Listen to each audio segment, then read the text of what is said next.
Are you moving to Granbury? Well, don't pack your bags yet, because here are 8 things you need to know before you get moving. I'm David Orcutt with Winston Properties. In this video, I'm going to walk you through 8 things that people who move to Granbury might like to know. You got to investigate the quality of life, right? So let's dive right in. First, how far is it to get anywhere? So from downtown Granbury to downtown Fort Worth, for example, it's nominally about 50 minutes. However, most people go up to I-20, which is only about a 30-minute drive, and then they spread out from there. Or if you're headed to the TCU area, that's right about 38 minutes, and you won't hit a lot of traffic in that area. But if you do go during the busiest times, you might add about 10 minutes for the distance to I-20. Now the Crescent Train, however, could add 2 minutes or it could add 30 minutes to your drive. It's just sort of random.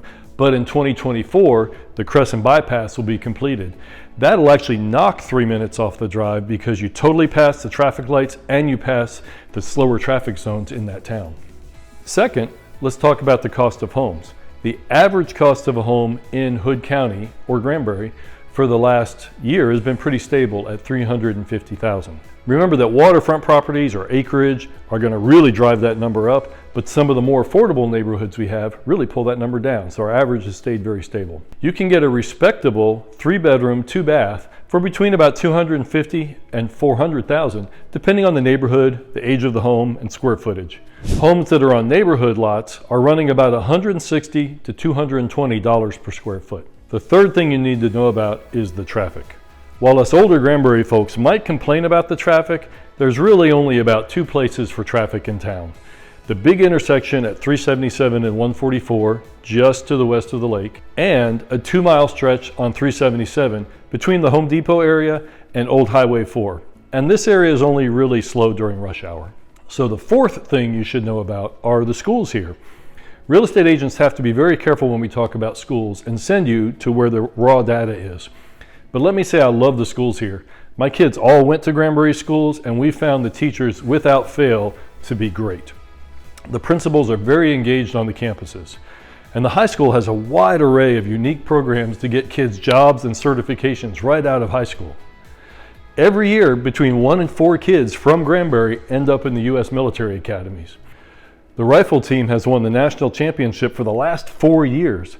I know kids with special needs, and the school invests well in those programs also.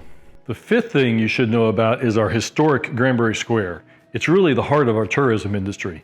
Entertainment here is headlined by the Granbury Opera House with musicals and Granbury Live with a lot of musical review. The square boasts a dozen restaurants and several relaxing wineries, breweries, and bars. There's about 20 formal bed and breakfasts in addition to dozens of Airbnb nearby the square. The square hosts 4 parades a year and dozens of festivals. My favorite, the Wine Walk. So the square is a great attraction to tourists, but also adds so much fun for us Granbury folks. Number 6, another key tourism driver. I'll bet you've heard that we have a lake. It's about 20 miles long, thousands of homes built along the lake. Now remember, property values on the lake increase faster than in town. So for number 7, let's talk about who lives here. Hood County has about 67,000 people now. 2022 census data shows about 94% white and about 14% Latino. We have a normal age distribution, but remember, we have become a retirement destination. So we have about 5,000 to 10,000 people more in that 55 and older group. We used to have a lot of retirees coming here from West Texas and the Dallas-Fort Worth area, but now we're seeing a lot more come from the West Coast and East Coast. Our local residents are very conservative politically. 80% voted Republican in the last election. We have a lot of churches, and they're very involved in the community.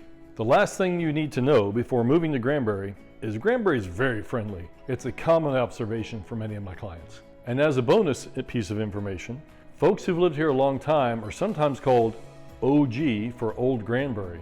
I've been here 17 years, but not nearly long enough to qualify as OG. Another fun name we use is Granbilly, for those of us who like to be out in the country and spend time outside. Well, I hope this video gave you some insight into living in Granbury. It's a fantastic place to plant your family or enjoy the quality of life. Okay, now you can start packing. So if you'd like to learn more about living in Granbury, take a look around my channel. Of course, like, subscribe, you know the drill. Thanks for watching. I'm David Orcutt with Winston Properties.